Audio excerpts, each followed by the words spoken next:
আসসালামু আলাইকুম।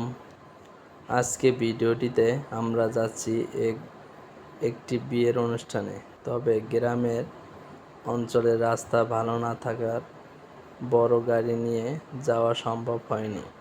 তাই আমরা অটো ভ্যানের মাধ্যমে ধাপে ধাপে সবাইকে গন্তব্যে পৌঁছে দিচ্ছি।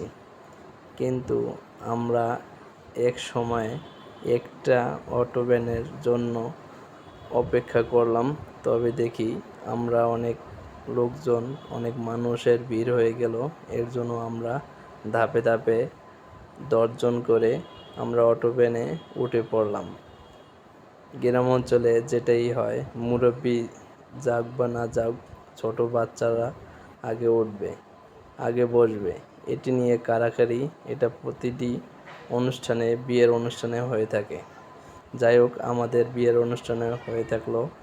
আমাদের ড্রাইভার ভাই যদি পারতো নেমে যেত, কিন্তু সে নামলে আমরা কেউই অটো ভ্যান চালাতে পারি না। তাই সে আর নামলো না, গাড়িটি ছেড়ে দিল। যাই হোক, আশা করি আল্লাহর রহমতে সবাই ভালো পৌঁছবে, ঠিক আছে। কিন্তু আমরা দেখলাম সবাই গাদাগাদি করে যাচ্ছে, কিন্তু আমি তাদের পিছন ছাড়লাম না। যাই হোক, আমি রাস্তায় উঠে গেলাম। আমি আবার অটো ভ্যানের জন্য অপেক্ষা করতেছি, কিন্তু অটো ভ্যানের কোনো খোঁজ পেলাম না। কিন্তু আমার চাচাতো ভাই পিছনে দেখলাম একটা লাকিস নিয়ে আসলো, কিন্তু রাগ হয়ে ছেড়ে দিল, পিছনে দৌড়েই গেল। কিন্তু ভাই আবার, যাই হোক, গায়ে ধুলা পড়লো, ভাই আবার একটু ঝাড়া দিল। যাই হোক, কোনো ব্যাপার না। সামনে আমার স্বাস্থ্য ভাইয়ের বিয়ে, সবার জন্য দাওয়াত রইল অগ্রিম। যাই হোক, আমাদের মুরব্বীরা চলে আসলো, আমরাও সামনের দিকে আগালাম। আমাদের জামাই কাকা এসে গেল কালার কোটটাই পরে। কিন্তু আমার চাচা ভাইও আসলো, আরও বিভিন্ন আত্মীয় স্বজন আসলো পিছনে। কিন্তু আমি অনেক অপেক্ষা থেকে আর ধৈর্য হারা হয়ে গেলাম। এর জন্য আমরা ভ্যানে করে রওনা দিলাম।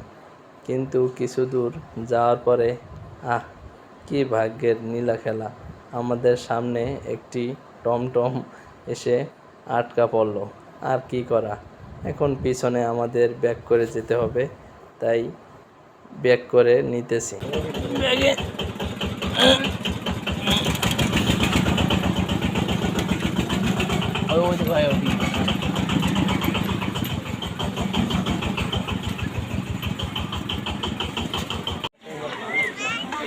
আব্বা, আব্বা, তুমি কার বিয়ে আইছো? দাদার বিয়ে আইছো?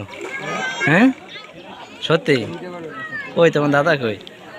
হ্যাঁ আব্বা, তোমার দাদা কোথায়? হ্যাঁ, কই তোমার দাদা?